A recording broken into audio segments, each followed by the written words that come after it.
Hello everyone, welcome to my channel. This is Ravichandra UPSC CSE. And देखिए, आज हम अगस्त के जितने भी करंट अफेयर्स रहे हैं उसको मैंने अलग अलग पार्ट्स में भी कवर करा है, पर मैं चाह रहा था एक बार मैं आपको मंथली जितना भी पॉसिबल हो पाए मैं आपको सारा चीज़ दिलवा दूं।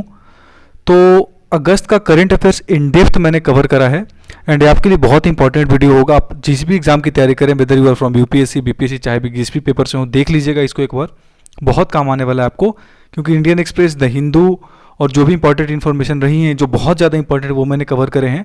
उसके अलावा कुछ और चीज़ें आप चाहो तो किसी और चीज़ में डिस्कस कर लिया जाएगा, ऐसी कोई बहुत बड़ी बात नहीं है। पर हाँ, आपको बहुत सारा इन्फॉर्मेशन इस वीडियो में मिलने वाला है, so please watch the complete video. आप लोग देखिए, प्यार दीजिए अपना, बहुत इंपॉर्टेंट है आपका। एंड सपोर्ट करिए, चैनल को सब्सक्राइब करिए, शेयर करिए। बिना आपके सपोर्ट के तो कुछ नहीं होगा। और हाँ, सीडीएस का भी जो पेपर हुआ था उसमें सवाल आए थे, इससे पेपर से मैंने करा रखे हैं बहुत बार पेपर्स में। और मैं कई बार कह चुका हूँ कि कोई भी यूपीएससी लेवल का पेपर होता है या कोई भी ऐसा पेपर जो बहुत ही अच्छे लेवल का क्वेश्चन बनाते हैं ना, उसमें आप देखोगे कि questions Indian express, the Hindu, PIB और जो बहुत सारे इंपॉर्टेंट साइट्स हैं उसके बियॉन्ड नहीं आते, और वो मैंने सब कवर करा हुआ है यहाँ पे। ठीक है, तो स्टार्ट करते हैं, वीडियो को समझेंगे। This is me Ravichandra, UPSC CSE, where you get current affairs updates, BPSC special, आपको लॉ की चीज़ें मिलेंगी। सो आपको इस चैनल पे बहुत सारी चीज़ें मिलेंगी, छोटा चैनल पर हाँ आपको बहुत सारा कंटेंट मिलेगा अच्छे लेवल का। So please follow the channel, subscribe the channel, share करिए। और देखिए, क्वेश्चन नंबर 1 के साथ स्टार्ट करेंगे। देखिए कितना अच्छा सवाल है। पहला क्वेश्चन ये कहता है कि रिसेंटली न्यूज़ में रहा वेस्ट सेती हाइड्रो पावर प्रोजेक्ट एक ज्वाइंट वेंचर है किन दो देशों का। ठीक है, आपसे पूछे कि वेस्ट सेती, अगर कोई पूछे कि वेस्ट सेती, जहाँ पे सेती नदी पे बना हुआ है प्रोजेक्ट है, ये किन दो देशों के बीच में एक हाइड्रो पावर प्रोजेक्ट है। इंडिया भूटान, इंडिया नेपाल, भूटान नेपाल और इंडिया अफगानिस्तान। देखिए, ऐसा जब भी सवाल आए तो आप दिमाग में रखिएगा कि इंडिया और नेपाल के बीच में है। अरुण करके भी एक हमारा हाइड्रो पावर प्रोजेक्ट है, बहुत अच्छा।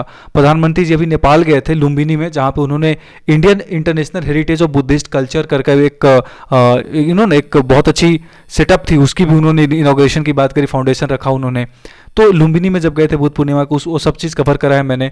सो आपको याद रखना है कि India international Buddhist heritage culture का जो एक इंस्टीट्यूशन सेटअप होने वाला है वो लुम्बिनी में सेटअप करने वाले हैं। ये चीज़ आपको याद रखना चाहिए। ठीक है, आपको अभी अगर आप इससे पूछे कि कौन है वहाँ पे, तो जो वहाँ पे इंपॉर्टेंट चीज़ें हैं वो सब, नेपाल और इंडिया का रिलेशनशिप बहुत मैटर करता है, काफ़ी फ्लक्चुएट होते रहता है। नेपाल और इंडिया का रिलेशनशिप, अलग गवर्नमेंट्स आती हैं तो बहुत सारी चीज़ें चेंज होते रहती है। तो आप इस तरीके से भी याद रखिएगा। आपको भी पता है उत्तराखंड में जो बहुत सारे पासेज हैं उससे रिलेटेड भी दिक्कतें चल रही थी उत्तराखंड और इंडिया, मतलब इंडिया और नेपाल के बीच में। तो इंपॉर्टेंट है, आपको याद रखना है, बेस्ट स्टेट इंडिया और नेपाल के बीच में चल रहा है। आगे चलेंगे। देखिए दूसरा सवाल बहुत अच्छा सवाल है कि दो करेक्ट ऑप्शंस बताने हैं आपको। दो स्टेटमेंट दिया हुआ है कि जैस्मिन रिवोल्यूशन, एक रिवोल्यूशन हुआ था कुछ साल पहले, वो ट्यूनीशिया से स्टार्ट हुआ था। पहला ऑप्शन स्टेटमेंट, मतलब ट्यूनीशिया अपना बॉर्डर शेयर करता है लीबिया के साथ और मेडिटेरेनियन सी के साथ। ये दो स्टेटमेंट दिए हुए हैं, आपको सोचना है फिर जवाब देना है। ऑप्शंस आपको पता है कि सिर्फ एक सही, दो सही, दोनों सही या फिर नन ऑफ द अबव। देखिए, इस बात सच है कि ट्यूनीशिया से स्टार्ट हुआ था जैस्मिन रिवोल्यूशन, जिसको अरब स्प्रिंग भी कहते हैं। 2011-12 के टाइम पर ये चीज़ स्टार्ट हुई थी बहुत ज़्यादा। उसके बाद डेमोक्रेसी आई बहुत स्टेट्स में, इजिप्ट में, ट्यूनीशिया में और भी कई सारे कंट्रीज में बहुत ज़्यादा तख्ता पलट, बहुत सारी चीज़ें हो रही थी। तो उसके वजह से डेमोक्रेसी सेटअप को लेकर अरब स्प्रिंग हुआ था, वो जैस्मिन रिवोल्यूशन ट्यूनीशिया से स्टार्ट हुआ था। ट्यूनीशिया अपना बॉर्डर शेयर करता है लीबिया के साथ, मेडिटेरेनियन सी के साथ, भूमध्य सागर। ये बात बिल्कुल सच है, तो दोनों करेक्ट हो जाएंगे, बात अपने आप में सच है। आगे चलेंगे। देखिए, अगर आप देख पा रहे हो तो थोड़ा सा यहाँ पे कलर का मिसमैच हो गया है कि अल नजा, मेरा कहना है कि अल नजा 4, ठीक है, अल नजा लिख देता हूँ, चलिए। अल नजा 4 मिलिट्री एक्सरसाइज भारत और किस देश के बीच में होता है, वो भी न्यूज़ में था क्योंकि बीकानेर में जो अपना महाजन एयरफील्ड है वहाँ हुआ था। ठीक है, ये कंट्री आपको बतानी है किसके साथ होता है। सीरिया के साथ होता है, यूएई के साथ होता है, ओमान के साथ होता है या कतर के साथ होता है। तो याद रखिएगा कि अल नजा जो है वो आपका ओमान के साथ होता है। ओमान बहुत इंपॉर्टेंट कंट्री हमारे लिए इंडियन ओशन में। देखिए, आगे बढ़ने से पहले मैं चाहूँगा आप लोग बीपीएससी फेयरवेल को ज्वाइन करिए। नाम है बीपीएससी, पर इसमें बहुत सारी चीज़ें आपको मिल जाएंगी अलग अलग एग्जाम से रिलेटेड। बहुत सारा मीडिया वगैरह शेयर करते रहता हूँ यहाँ पे। और यूपीएससी स्क्रीनशॉट को फॉलो करिए, 1000 लोग इसको फॉलो करते हैं फिलहाल में ऑन डेट। तो इससे बहुत सारा चीज़, करंट अफेयर्स अपडेट्स वगैरह जो भी चीज़ें हैं इंपॉर्टेंट कटआउट्स, वो मैं सारा न्यूज़पेपर का इस पर डाल देता हूँ। ठीक है, एक मेरी न्यूज़ चैनल भी है, वो मैं उसका लिंक आपको कमेंट सेक्शन में मिल जाएगा। डेली न्यूज़पेपर भी उस पर अपलोड कर देता हूँ। आगे चलेंगे। देखिए, अच्छा सवाल है कि रिसेंटली 7 नए डिस्ट्रिक्ट्स किस राज्य में क्रिएट किए गए। वहाँ की राज्य के मुख्यमंत्री ने भी अनाउंस करा कि वो 7 नए डिस्ट्रिक्ट्स क्रिएट कर रहे हैं। टोटल 30 डिस्ट्रिक्ट हो गए हैं, ये बात याद रखना है। वेस्ट बंगाल सरकार ने, आंध्र प्रदेश सरकार ने, उड़ीसा सरकार ने, गुजरात सरकार ने। देखिए, आंध्र प्रदेश ने कुछ दिन पहले 13 डिस्ट्रिक्ट्स बनाए थे, 13-13 26 हो गए टोटल वहाँ एक साथ ही। तो याद रखिएगा कि वेस्ट बंगाल ने भी 7 नए डिस्ट्रिक्ट्स क्रिएट किए हैं, बात आपको पता होना चाहिए। आगे चलेंगे। देखिए रिसेंटली इसरो ने लॉन्च किया एक ईड अर्थ ऑब्जर्वेशन सैटेलाइट 2। ये आपको बताना है कि किसका यूज करके हमने अर्थ ऑब्जर्वेशन सैटेलाइट को लॉन्च करा। पीएसएलवी जो पोलर सैटेलाइट लॉन्च व्हीकल है, जीएसएलवी जियो सिंक्रोनस लॉन्च व्हीकल है, SSLV small satellite launch vehicle है, और नन ऑफ द अबव। ये अच्छा सवाल है, आ सकता है किसी पेपर में, सोच लीजिएगा फिर आंसर करिएगा।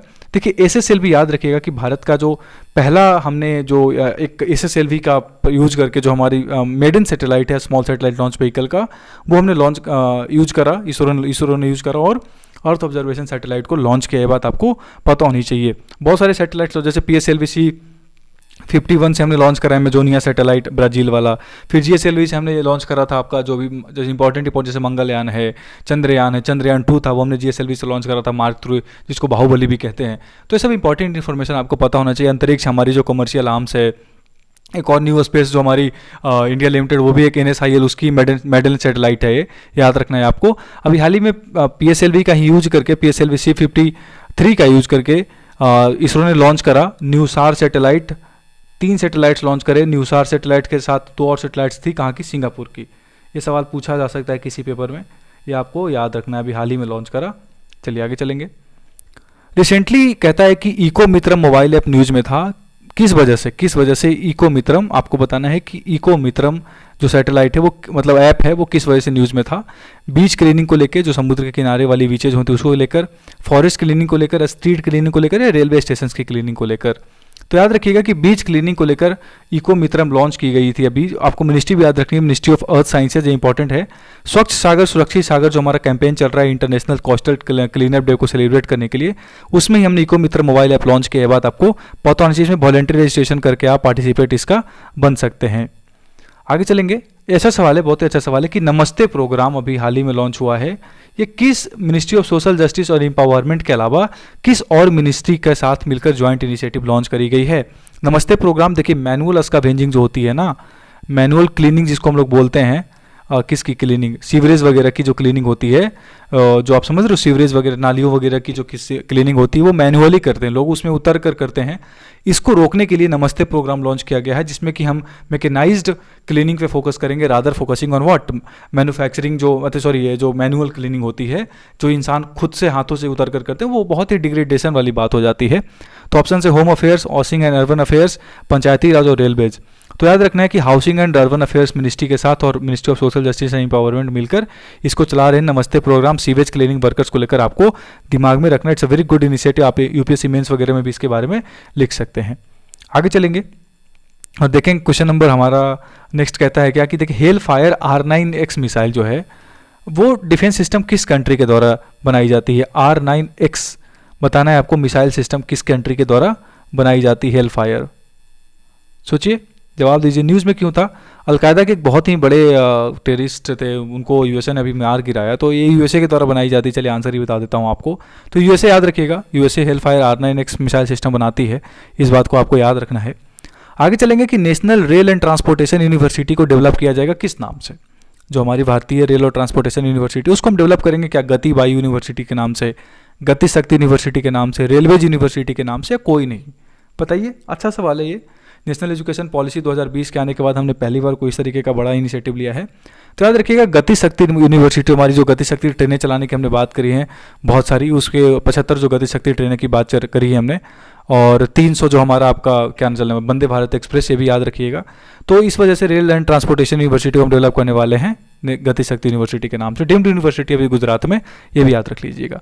अच्छा क्वेश्चन है कि रिसेंटली किसे भारत का नया CVC अपॉइंट किया गया है? चीफ जो सेंट्रल विजिलेंस कमिश्नर बोलते हैं ना, चीफ विजिलेंस कमिश्नर जिसको बोलते हैं CVC, बताइए। मोहित गुप्ता जी को, ट्राइक्सका गोयल को, सुरेश पटेल को, या संजय कोठारी को? बताइए किसे नया CVC अपॉइंट किया गया है भारत का? देखिए सुरेश एन पटेल साहब को नया अपॉइंट किया गया है, पहले संजय कोठारी थे, उनके जगह पे सुरेश एन पटेल को अपॉइंट किया गया है। आगे चलेंगे। ये अच्छा सवाल है, one of the best question जो यूपीएससी लेवल का है, बिल्कुल पूछा जा सकता है कि दो आपको स्टेटमेंट दिया हुआ है, बताना गया है कौन सा सही है कौन सा गलत है। पहला स्टेटमेंट कहता है कि minerals security partnership MSP that is not minimum support price, थोड़ा अलग है ये। कह रहा है कि मिनरल्स सिक्योरिटी पार्टनरशिप न्यूज़ में है, क्या वो रेयर अर्थ एलिमेंट्स के साथ डील करता है? जो हमारे यहाँ बहुत सारे रेयर अर्थ एलिमेंट्स जैसे लैंथेनाइट्स, एक्टिनाइट्स हैं, कुछ ऐसे रेयर एलिमेंट्स पाए जाते हैं, कुछ हैं वो मैं आगे बताऊंगा आपको, उससे डील करता है। क्या इंडिया इसका एक फाउंडिंग मेंबर है इस इनिशिएटिव का? स्टेटमेंट्स 1 सही है, स्टेटमेंट 2 सही है, दोनों स्टेटमेंट सही है, नन ऑफ द अबव? बताइए, सोचिए। न्यूज़ को फॉलो करा होगा आपने तो बता दोगे। देखिए, एक जो स्टेटमेंट 1 है वो बिल्कुल सही है, दूसरा स्टेटमेंट गलत है। भारत इस इनिशिएटिव का पार्ट ही नहीं है, फाउंडिंग मेंबर की तो बात ही छोड़ दीजिए। जो आपको 17 रेयर अर्थ एलिमेंट्स मिल, जिसमें 15 आपको लेंथेनाइट्स मिल जाएंगे पीरियोडिक टेबल 57 से लेके, जो आपको पता होगा बहुत इंपॉर्टेंट है, 71 तक आपको जो मिल जाती है। उसके अलावा एटॉमिक नंबर 21 स्कैंडियम और 39 एट्रियम, तो 15 हो गए उधर आपको लेंथेनाइट्स और एट्रियम, ठीक है, और स्कैंडियम। 17 जो लेंथेन वो क्या नाम है, रेयर अर्थ एलिमेंट्स हैं। इसमें जो महारत है ना वो चाइना के पास है।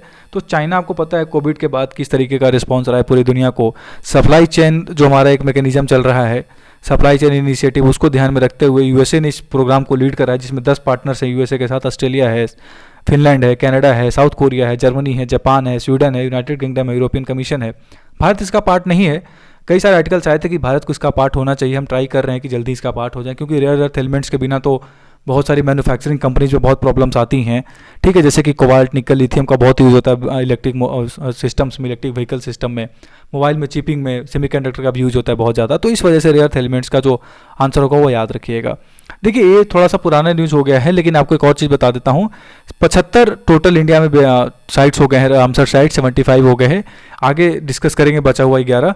49 पहले था, 49 के बाद हमने 5 ऐड किया था एक साथ, 54 हो गए, फिर 10 ऐड किया, फिर 11 ऐड किया, तो 75 टोटल है हमारे यहाँ। जिसमें से इंडिया में सबसे ज़्यादा कहाँ है अगर पूछे, रामसर साइट जो वेटलैंड्स होता है। वेटलैंड डे कब बनाया जाता है? इंटरनेशनल वेटलैंड डे 2 फरवरी, याद रखिएगा, बहुत एग्जाम से पूछा गया है। 14 रामसर साइट्स हैं इंडिया में, सबसे ज़्यादा कहाँ? तमिलनाडु में। एक साथ ही जुड़े, इसका ट्रिक मैंने अपने ही चैनल पर बता रखा है कि सचिन थरूर चित्र देखने बिलौट गए, पीछे से कारी बहू भी आई, और इससे रिलेटेड जो एक ट्रिक है वो मैंने बना रखा है, आप देख लीजिएगा कि कौन सा लेक कहाँ पे है। उसमें और भी सारी चीज़ें हैं कि बहुत बड़ा बड़ा नाम था, तो 14-15 जो भी थे उसको मैंने कवर कर लिया था ट्रिक से। आप एक बार याद कर लीजिएगा। मैं आप जब तक आपको पता नहीं होगा, मैं ट्रिक बोलने का कोई बेनिफिट है नहीं कि सचिन थरूर का क्या मतलब है, चित्र का क्या मतलब है, लॉर्ड का क्या मतलब है, पीछे से पिचावरम की बात कर रहा हूँ, कारी बहू से ही कराईकली की बात कर रहा हूँ, और उदय मार्तंड और रंबा भी आए हैं ना, और बेदापल्ली को ऊँठा लाई, ऐसे करके कुंठा करके एक जगह थी, मतलब वेटलैंड है, उस सब की बातें कर रखी है मैंने। तो ये आपको याद रखना चाहिए। 14 हमारे यहाँ सबसे ज़्यादा कहाँ है, उसके बाद 10 कहाँ है? यूपी में। 14 मैंने बताया तमिलनाडु में। सब इन्फॉर्मेशन याद रखिएगा, बहुत इंपॉर्टेंट इन्फॉर्मेशन है, ठीक है।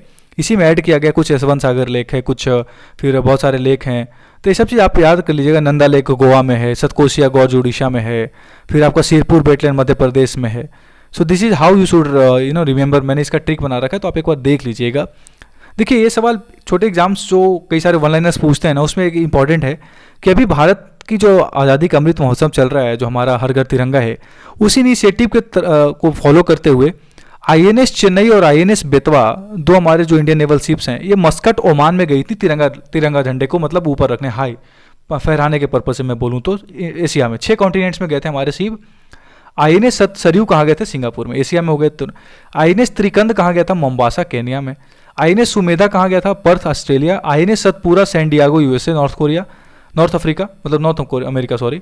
INS Tarkash Rio de Janeiro Brazil, और आईएनएस तरंगिनी लंदन यूके। ये 6 जो है ना कॉन्टिनेंट्स में शिप आपको याद रखना है कि कौन कौन सा शिप कहाँ गया था, ठीक है।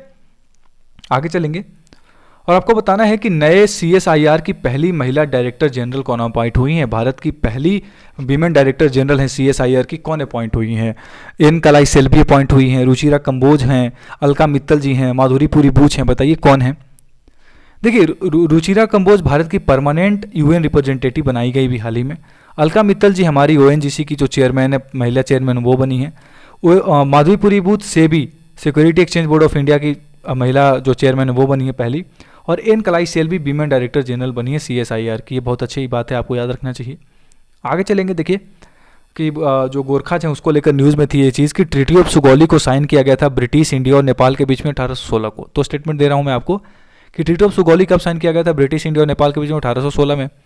और गोरखाज इंडिया में रिक्रूटमेंट होती है उनकी, ट्राइपार्टाइट एग्रीमेंट हुई थी इंडिया, ब्रिटेन और नेपाल के बीच में। बताना है 2 स्टेटमेंट में कौन कौन सा सही है। Only 1 statement is correct, 2 statement is correct, दोनों करेक्ट या नन ऑफ द अबव। सोचिए, अच्छा सवाल है। न्यूज़ में क्यों था कि अग्निपथ स्कीम को लेकर जो गोरखाज का रिक्रूटमेंट है भारत में, उसको लेकर थोड़ा सा नेपाल का रुख वो सही नहीं है, नेपाल खुश नहीं है इस पर्पज से अग्निपथ स्कीम को लेकर। तो देखिए, दोनों स्टेटमेंट सही। सुगौली में हमने बिल्कुल साइन करा था 1816 में ट्रीटी, याद रखिएगा, हमने हरा दिया था वहाँ पे। और गोरखा इंडिया में इंडिया, ब्रिटेन और नेपाल के बीच में एक ट्राइपार्टाइट एग्रीमेंट हुई थी, उसकी वजह से ही अपॉइंटमेंट होती है, ब्रिटेन में भी, इंडिया में भी, सिंगापुर में भी, ये सब याद रखिएगा। ये अच्छा सवाल है, काफ़ी समय के बाद न्यूज़ में आया था कि उल्ची फ्रीडम शील्ड एक्सरसाइज न्यूज़ में है, किसके बीच में मिलिट्री एक्सरसाइज है? यूएसए और मैक्सिको के बीच में, कनाडा के बीच में, जापान के बीच में, साउथ कोरिया के बीच में, किसके बीच में है बताइए? उल्ची फ्रीडम शील्ड एक्सरसाइज, बहुत ही अच्छा सवाल है, आ सकता है। देखिए यूएसए और साउथ कोरिया के बीच में है उल्ची फ्रीडम जो एक्सरसाइज है, काफ़ी समय के बाद वापस न्यूज़ में आई है, ये बात आप याद रखिएगा। नॉर्थ कोरिया की वजह से थोड़ा सा ज़्यादा ही न्यूज़ में रहता है, तो आपको ये चीज़ याद रखना है। देखिए अच्छा सवाल है कि रिसेंटली ओम बिरला जो हमारे स्पीकर हैं लोकसभा के, उन्होंने एक स्टैचू ओपन करी है और इनॉग्रेशन करी है स्वामी विवेकानंद जी की और पांडुरंग खनखोजे साहब की। ये कहाँ पे करी है, किस देश में करी है? ब्राज़ील में करी है, पेरू में करी उन्होंने, मैक्सिको में करी उन्होंने, सूरीनाम में करी, कहाँ करी बताइए? सोचिए फिर जवाब दीजिए, कहाँ अपॉइंटमेंट करी है उनकी? देखिए याद रखिएगा, मैक्सिको नॉर्थ अमेरिका में है, वहाँ पे उन्होंने इसका इनॉग्रेशन करा। देखिए हाल ही में गए थे ओम बिरला जी, वहाँ पे इनॉग्रेशन करा। और पांडुरंग खनखोजे जो भारत के रिवोल्यूशनरी एग्रीकल्चर साइंटिस्ट थे, उनका भी मैक्सिको से रिलेशनशिप है। तो इसको पॉज करके बाद आप इस आर्टिकल को पढ़ लेना, थोड़ा सा आपको समझ में आ जाएगा खनखोजे साहब के बारे में ज़्यादा, उन्होंने लाला हरदयाल का किस तरीके से रोल निभाया था उधर। तो ये सब चीज़ें इंपॉर्टेंट है, थोड़ा रिवोल्यूशनरी रोल था इनका महाराष्ट्र से लेकर इंडियन इंडिपेंडेंस में, ये सब चीज़ें आपको पता होनी चाहिए। इनके बारे में यूपीएससी में पूछ सकता है, स्टैटिक क्वेश्चन याद रख लेना। आगे चलेंगे कि टोमेटो फ्लू जो होता है वो कोक्साई वायरस A16 से होता है, पहला स्टेटमेंट कहता है। और चिकनगुनिया और डेंगू की तरह ही सिमिलर होता है, और hand and foot and mouth disease के रूप में इसका थोड़ा सा इंपैक्ट होता है, हाथ वगैरह को, पैरों को थोड़ा सा इंपैक्ट ज़्यादा करता है। बच्चों में ज़्यादा होता है टोमेटो फ्लू, याद रखिएगा। Statement 1 is correct, statement 2 is correct, दोनों स्टेटमेंट सही है, none of the above statement is correct. बताइए, सोचिए, फिर जवाब दीजिए। ये सब कराया हुआ सवाल है, आपको पता होना चाहिए, सब न्यूज़ में बहुत ज़्यादा रहता है। देखिए टोमेटो फ्लू एंटीरो वायरस से होता है, उसको कोक्साई वायरस A16 भी बोलते हैं, बात बिल्कुल सच है। और चिकनगुनिया और डेंगू की तरह हैंड एंड माउथ डिजीज को इंपैक्ट करता है, बात बिल्कुल सही है, ये बात भी याद रखिएगा। इंटेरो वायरस बहुत इंपॉर्टेंट है, बच्चों में ज़्यादा होता है, केरला, तमिलनाडु, हरियाणा, उड़ीसा में ज़्यादा आजकल न्यूज़ में आ रहा है। एक्चुअली इसकी जो इसको जो बोलते हैं ना कि कहाँ से निकला है, तो बोलते हैं कि साउथ अफ्रीकन कंटिनेंट में, मतलब अफ्रीका जो है ना, साउथ अफ्रीका रीजन और अफ्रीकन होल टुगेदर कॉन्टिनेंट, जैसे केन्या है, चैड है, वहाँ से सब ज़्यादा निकली थी ये सब चीज़ें बहुत पहले, बहुत सालों पहले। बाद में ये आपको आजकल बहुत ज़्यादा फैलने लगे, जैसे मंकी पॉक्स वायरस भी अफ्रीकन कॉन्टिनेंट से बाहर हुआ, बाद में जर्मनी में फैला, बहुत जगह फैलने लग गया है वो चीज़, तो ये आपको पता होना चाहिए। रैसेस वगैरह ज़्यादा आते हैं, पढ़ लीजिएगा, अच्छी चीज़ है, इंपॉर्टेंट चीज़ है। ये अच्छा सवाल है कि हाल ही में बताओ, मतलब हाल ही नहीं छोड़ो, बताओ कि कौन सी अमेरिका, साउथ अमेरिकन कॉन्टिनेंट में जो कंट्री हैं वो लैंड लॉक्ड हैं? पैराग्वे, बोलीविया, दोनों या दोनों में से कोई नहीं? बताइए कौन कौन सी कंट्री साउथ अमेरिकन कॉन्टिनेंट में लैंड लॉक्ड है?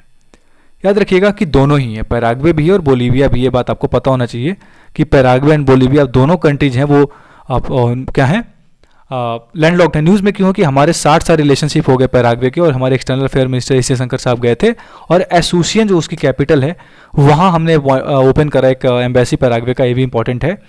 और हमने 3 जगह पॉइंट ओपन करा, लिथुआनिया में हमने ओपन करा, इस्टोनिया में नहीं करा है, लिथुआनिया में करा है, और पैराग्वे में कर लिया हमने, और हमने अफ्रीकन कॉन्टिनेंट में एक कंट्री है वहाँ पे भी करा है, जस्ट फॉरगेटिंग द नेम। तो आपको ये चीज़ पता होनी चाहिए कि जैसे सेंट्रल अफ्रीकन रिपब्लिक है, हमने वहाँ पे करा है, ये बात भी आपको पता होना चाहिए। और देखिए अभी इसलिए न्यूज़ में था, इससे रिलेटेड इन्फॉर्मेशन मैंने अपने यूपी से स्क्रीनशॉट पर शेयर किया था, आपको पता होना चाहिए कि प्रेसिडेंट कौन है, मारियो अब्दो बेनीज, और करेंसी क्या है, गुआरानी, ये भी आपको पता होना चाहिए। पैराग्वे रिवर पे सिचुएटेड है, एसोसियन कैपिटल है।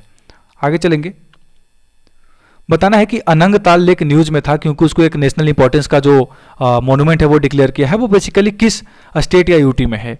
कर्नाटक में है, लद्दाख में है, दिल्ली में है, उड़ीसा में है, कहाँ है बताइए? अच्छा क्वेश्चन ये आ सकता है। याद रखिएगा कि अनंग ताल लेक जो है वो दिल्ली में है, दिल्ली स्टेट, दिल्ली यूटी में है, बात आपको पता होना चाहिए। आगे चलेंगे, देखिए अनंग ताल लेक साउथ दिल्ली में है। आगे चलेंगे, समीर बी कामत को डीआरडीओ का चेयरमैन बनाया गया है, पहला स्टेटमेंट। और बलस्य मूलम विज्ञानम डीआरडीओ का मोटो है। दोनों स्टेटमेंट सही, देखिए मतलब सही है, गलत है, 1 statement is correct, 2 is correct. बताइए, यार इसका सवाल है 2021 का, सोचो फिर जवाब दो।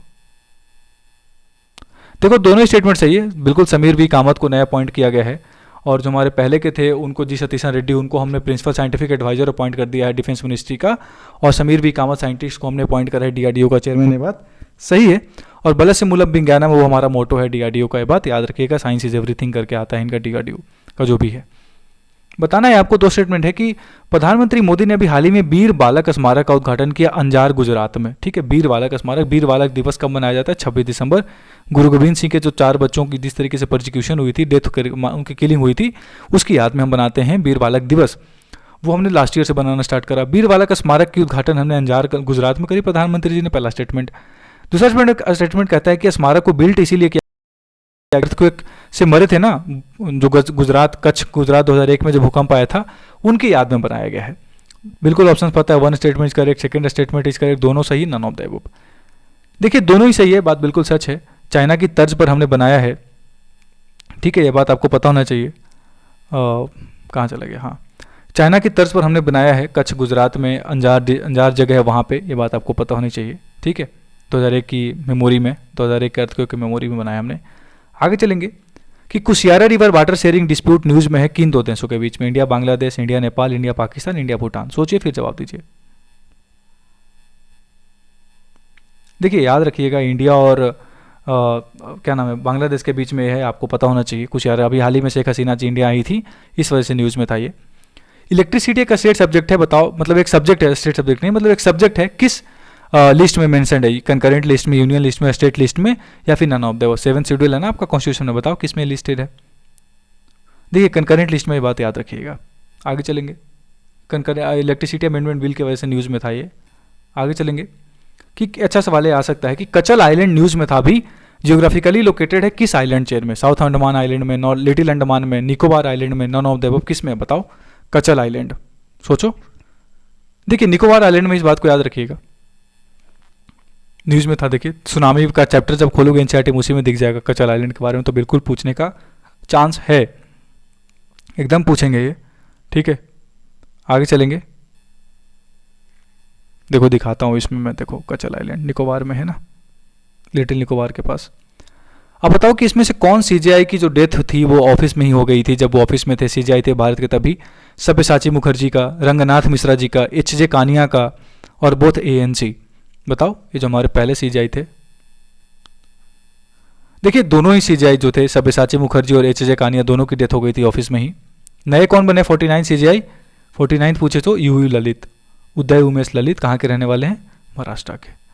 इसके पहले कौन थे? एन.वी. रमन, कहाँ के थे वो? आंध्र प्रदेश के, 48th। उसके पहले कौन थे वो आप सोचो कि खुद, उसके पहले कौन थे, अगर पता होना तो ठीक है। अभी भारत ने हाल ही में किस देश के साथ ऑडियो विजुअल को प्रोडक्शन ट्रीटी साइन करी? बताओ, सिंपल क्वेश्चन। सीडी वगैरह फिल्म शूटिंग को लेकर ऑडियो विजुअल को प्रोडक्शन ट्रीटी, सोचो किन के साथ साइन करी? वियतनाम के साथ, जापान के साथ, कनाडा के साथ, ऑस्ट्रेलिया के साथ? बताओ। ऑस्ट्रेलिया के साथ साइन करी, याद रखिएगा। ऑस्ट्रेलिया के मिनिस्टर आए थे अभी हाल ही में, उनके साथ हमने साइन करी है ऑडियो विजुअल को प्रोडक्शन ट्रीटी, याद रखिएगा, जो कि फिल्म प्रोडक्शन को लेकर है दोनों देशों में। 15 देशों के साथ हमने अभी तक साइन कर रखा है, ये बात को याद रखिएगा। आगे चलेंगे कि PFM 1 और PFM 1S न्यूज़ में था, ग्रीन पैरोट कहते थे इसको, क्या डिनोट करता है? एक एंटी सबमरीन लॉन्चर है, स्पेसएक्स का रॉकेट लॉन्चर है, एंटी पर्सनल मिसाइल है, जो कि आपके सोल्जर्स वगैरह होते हैं उनसे लड़ने के लिए मिसाइल माइंस बनाई गई है, या नन ऑफ द अबव? देखिए एंटी पर्सनल माइंस याद रखिएगा, सिंपल सवाल, ज़्यादा कुछ इसमें डिटेल में बात करने वाली है नहीं। आगे चलेंगे कि लेक गर्दा न्यूज़ में था, ठीक है, लेक गर्दा न्यूज़ में है, किस चीज़ से न्यूज़ में है बताइए? किस देश में है? नीदरलैंड्स में है, इटली में है, स्पेन में है, जर्मनी में है, कहाँ है बताओ? लेक गर्दा न्यूज़ में था भी, कहाँ किस देश में है? सोचो, आपको याद रखना है कि इटली में है, लेक गर्दा न्यूज़ में था। लेक सावा पूछे तो ईरान में। ये सब सूख गए हैं यार ड्राउट्स की वजह से, ये सब इंपॉर्टेंट है, ठीक है। आगे चलेंगे, जो भूकंप, ये सब सुखाड़ पड़ रही है उसके वजह से। कहता है कि इंडिया ने रिसेंटली एक Dornier maritime aircraft petrol aircraft vehicle है, एयरक्राफ्ट है, मतलब किस देश को गिफ्ट किया है? Dornier maritime petrol aircraft Sri Lanka को दिया, ईरान को दिया, वियतनाम को दिया, या फिलीपींस को दिया, किसे दिया बताओ? इस तरह का सवाल पूछते हैं। अब ये कोस्टल रडार सिस्टम हमने मालदीव्स को दिया था, वो सवाल पूछा था CAPF में इसी साल। तो याद रखिएगा कि हमने श्रीलंका को एक मैरीटाइम डॉर्नियर पेट्रोल एयरक्राफ्ट दिया है, ये बात याद रखिएगा आप। आगे चलेंगे, ब्रह्मोस काम किसके साथ डीलिंग कर रहे हैं? तो याद रखिएगा फिलीपींस के साथ, ये भी इंपॉर्टेंट है। वियतनाम को हमने अभी INS सिंधुवीर कुछ दिन पहले दिया था, वो भी हमारे लिए इंपॉर्टेंट है। म्यांमार को दिया था, सॉरी, वियतनाम को तो हम सेल करने वाले हैं सबमरीन्स। आगे आपसे पूछे कि गौरव स्तंभ जो है वो बनने वाली है किस सिटी में बताओ? कलकत्ता में, लेह में, श्रीनगर में, गया में, बिहार में, कहाँ पे बनने वाली है गौरव स्तंभ? जो हमारे सोल्जर्स हैं, जो जान दे देते हैं, उनकी जान चली जाती है, जो शहीद होते हैं, उनकी याद में बनाया जाएगा श्रीनगर में। लेफ्टिनेंट गवर्नर कौन है? मनोज सिन्हा जी, उन्हीं ने अनाउंस करा था, ये चीज याद रखना है। विनबैक्स 2022 एक बायलैटरल मिलिट्री एक्सरसाइज है, इंडिया और किस देश के बीच में होता है? अभी हाल ही में हुआ। श्रीलंका के साथ होता है, ईरान के साथ होता है, वियतनाम के साथ होता है, फिलीपींस के साथ होता है, किसके साथ होता है बताओ? ये सब आएगा सवाल। याद रखिएगा कि हमने अभी हाल ही में वियतनाम के साथ विनवेक्स करा। अल नजा मैंने बताया किसके साथ करते हैं हम लोग? ओमान के साथ। विनवेक्स किसके साथ करते हैं? वियतनाम के साथ, याद रखिएगा। अगर बरून पूछे तो फ्रांस के साथ याद रखिए। इंद्र पूछे तो रशिया के साथ। अजय वरियर पूछे तो यूके के साथ, ये सब याद रख लो। खंजर पूछे तो किर्गिस्तान के साथ, ठीक है, ये चीज़ें याद रखना। उज्बेकिस्तान के साथ भी करते हैं हम लोग, दस्तलिक 3, ये सब चीज़ें इंपॉर्टेंट है। आगे चलो कि पहला स्टेट और पहला यूटी बताइए जिसको हाल ही में हमने रिकग्निशन दी है। हर घर जल, ये सवाल सीडीएस में आया था। हर घर जल के अंदर हमने उनको 100% सर्टिफाइड मान लिया। हर घर जल जो स्कीम 2024 तक हमने कर लिया ना टारगेट, कि हम सब घर जगह पे हाउस होल्ड टैप वाटर लगाएंगे। कौन से राज्य और कौन सी यूटी को? Goa and Daman and Diu, Dadar and Nagar Haveli, Puducherry and Kerala, Lakshadweep and Goa, Goa and Lakshadweep. देखो ये ऑप्शन इसलिए दिया था थोड़ा सा नीचे वाला कि आप लोग ना एग्जाम में ध्यान नहीं देते। रेस्पेक्टिवली पूछा है तो पहले यूटी मांग रहा है कि पहले स्टेट मांग रहा है। रेस्पेक्टिवली का मतलब पहले स्टेट की बात कर रहे हैं वो, तो देखिए आंसर होगा Goa and Daman and Diu. पहले स्टेट हो गया गोवा, बाद में यूटी कौन होगी? Dadar and Nagar Haveli and Daman and Diu, दोनों को मर्ज कर दिया गया। बात आपको पता होनी चाहिए। आगे चलेंगे। देखिए ये कुछ नए लेख्स हैं, जैसे मैंने बोला था ना, सुचीन थरूर, चित्र देखने, भिल्लोड गए। कहाँ गया भिल्लोड? पीछे में था। पीछे से कारी बहू भी आई, कंजीरा बजाते बेतापल्ली को उठा लाई। इसलिए मैंने जो टारगेट जो बनाया था ना, हिगम और ये सालबाग शालीमार करके जम्मू कश्मीर, ये आप देख लेना, बिल्कुल आपके लिए इंपॉर्टेंट है। यशवंत सागर लेक, जैसे मैंने बोला था सागर डिस्ट्रिक्ट मतलब एक है, तो इसलिए सागर जब भी नाम आए तो आप लगा देना मध्य प्रदेश। तो टोटल इंडिया में 75 हो गए। कहाँ कहाँ हो गई मैंने बात कर रखी है पहले। आगे चलेंगे। बताइए, देखिए लेक सावा ईरान में है, लेक वेलेंस हंगरी में है, लेक गर्दा इटली में है, लेक फैजुबीन माली में है। बताइए कौन कौन सा? 1 pair is correct, 2 pair is correct, only 3 pair is correct, all are correct. देखो ये चारों के चारों जो है न्यूज़ में थे और बहुत अच्छा क्वेश्चन बनना है, ये पूछा जा सकता है। तो याद रखिएगा कि सारे ही सही हैं, इस बात को आप दिमाग में रख लीजिएगा कि लेक फैजुबीन माली में है, लेक गर्दा की बात कर ली मैंने, लेक वेलेंस हंगरी में है, लेक सावा ईरान में मैंने बात कर ली अभी थोड़ी देर पहले। आगे चलेंगे। देखिए अच्छा सवाल है कि लिथुआनिया एक बाल्कन कंट्री है। पहला स्टेटमेंट कहता है कि लिथुआनिया बाल्कन रीजन में आता है और पहली बार लिथुआनिया ने अपना एक रिप्रेजेंटेटिव भेजा है ताइवान के लिए। Only 1 statement is correct, 2 is correct, both are correct, none of the above. आपको पता है स्टेटमेंट का मतलब समझ रहे हो, ऑप्शन समझ रहे हो आप, सब कुछ जवाब दो, आंसर करो। देखिए लिथुआनिया बिल्कुल सही बात है कि एक कंट्री है जिसने भी हाल ही में ताइवान में अपना रिप्रेजेंटेटिव भेजा, पहली बार 1 चाइना पॉलिसी को डिमांड करते हुए। नहीं माना उसने 1 चाइना पॉलिसी। अगर आप चाइना को मानते हो तो ताइवान को नहीं मानोगे, डिप्लोमेटिक रिलेशन स्टैब्लिश नहीं करोगे, ऐसा 1 चाइना पॉलिसी कहता है।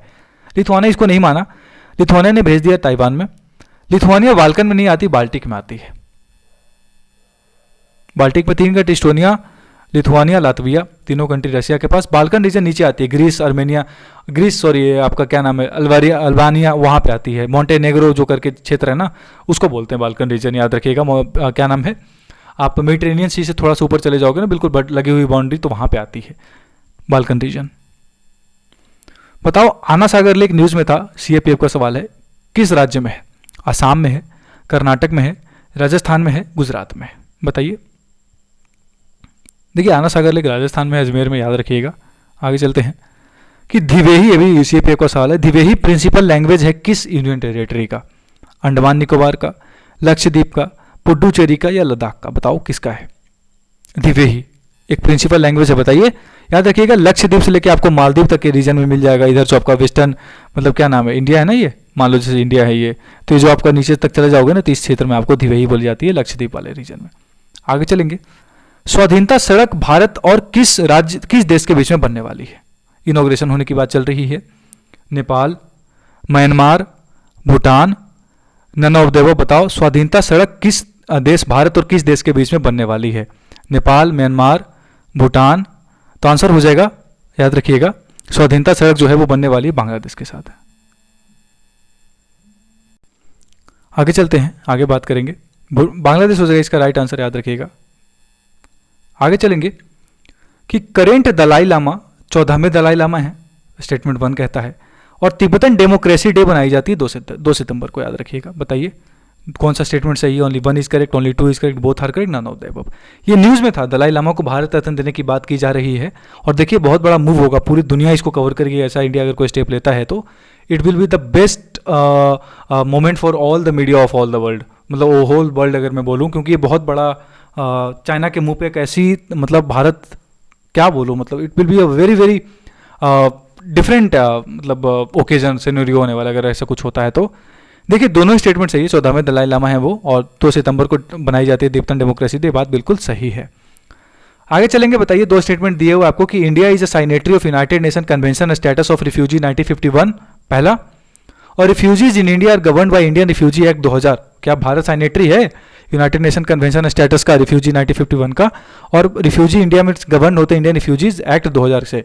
Only one is correct, only two is correct, both are correct, none of the above. बताओ, सोचो।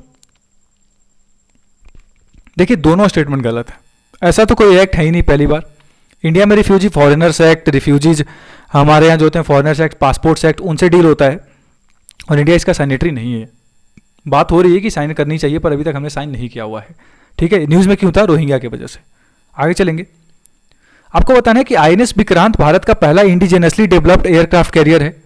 इंडिजिनसली डेवलप्ड मतलब हमने खुद बनाया है, और कोचिन शिपयार्ड लिमिटेड ने इसको मैन्युफैक्चर किया है, बात बतानी है आपको। ठीक है, बताओ दोनों स्टेटमेंट सही है, एक स्टेटमेंट सही है, दूसरा स्टेटमेंट सही है, none of the above. Answers option तो आपको पता है, सब लिखा है सामने। देखिए दोनों ही बिल्कुल सही बात है। इंडिया आईएनएस विक्रांत 1 है, 2 है। आईएनएस विक्रांत 1 की बात करें तो एचएमएस हरक्यूलस बोलते थे उसको पहले। हमने कहाँ से खरीदा था? यूके से। 1971 के बारे में बहुत हेल्प करा था उसने। 1997 हमने डीकमीशन कर दिया, उसको हमने डिसमेंटल कर दिया पूरा। लेकिन आईएनएस विक्रांत को इस बार कोचिन शिपयार्ड लिमिटेड ने ही बनाई है, बात सच है, और भारत का पहला इंडिजिनसली डेवलप्ड एयरक्राफ्ट कैरियर, और 2 सितंबर को हमने इसको इंडियन नेवी को कंडक्ट कर दिया। आगे चलेंगे, क्वेश्चन है कि विलियम रूटो जो है वो प्रेसिडेंट ऑफ केनिया बनाए गए रिसेंटली। पहला statement, Kenya is country geographically located in horn of Africa, और केनिया एक लैंडलॉक कंट्री है। इसका ऑप्शंस गलत हैं थोड़े से, आप 1, 2 ओनली मान लो, 1 and 3 मान लो ओनली, 1, 2, 3 मान लो, 2 and 3 मान लो। अब बताओ, सोचो। देखिए 1 से ए सही हो जाएगा। केनिया बिल्कुल हॉर्न ऑफ अफ्रीका में है, और विलियम रूटो वहां पे प्रेसिडेंट हुए, पर केनिया लैंडलॉक कंट्री नहीं है, बात याद रखना है। आगे चलेंगे कि फिनलैंड अपना बॉर्डर शेयर करता है रशिया के साथ। स्टेटमेंट 1 कहता है कि फिनलैंड अपना सबसे बड़ा बॉर्डर किसके साथ शेयर करता है? रशिया के साथ। और फिनलैंड जो है वो अपना मैरीटाइम बॉर्डर किसके साथ शेयर करता है? गल्फ ऑफ बोथनिया और गल्फ ऑफ फिनलैंड ओनली।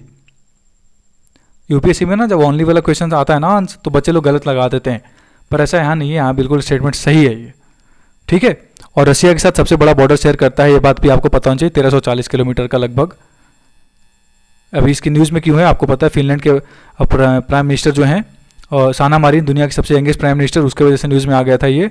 ठीक है, देखिए 1340 किलोमीटर का बॉर्डर है, मुक्तोसवारा बहुत पढ़ते हैं इसको, और गल्फ ऑफ बोथनिया और गल्फ ऑफ फिनलैंड यहाँ पे है, उसके साथ बॉर्डर शेयर करता है। बाल्टिक सी भी है, पर मानना तो इसी जाता है कि मैरीटाइम हम इसके साथ ही शेयर करते हैं, ऐसा फिनलैंड कहती है। अगर बाल्टिक सी भी रहे तो देख लेना, बाल्टिक सी भी माना जाएगा। ठीक है, ऐसी कोई बात नहीं कि नहीं माना जाएगा, पर बाल्टिक सी को इसी में मर्ज कर दिया गया ना, गल्फ में, दोनों में, इसीलिए नहीं बोलते इसको। आगे चलते हैं, आगे देखेंगे क्या है। क्वेश्चन कहता है कि, हाँ अच्छा सवाल है, देखो अब यही आ गया, वो क्या नाम है, वेटलैंड कि बेल्लौर वाइल्ड लाइफ सेंचुरी कहाँ है? तमिलनाडु में। मैंने बोला कि सुचिन थरूर चित्र देखने बेल्लौर गए, यानी तमिलनाडु। संके सागर लेक मैंने बोला था, सागर वाले दोनों एमपी में। और अनसुपा लेक उड़ीसा में, अंशु जो है तमतमा गई ऐसे करके टाइट एक है, तमतमा लेक, वो भी मैंने बोला था। तो ये चारों ही पेयर सही है, ये बात याद रखिएगा, सुन लीजिए। आपको मैंने आपका टेस्ट लेने के लिए नहीं दिया था, ये आपको पता होना चाहिए, ये चारों ही ऑप्शन सही है।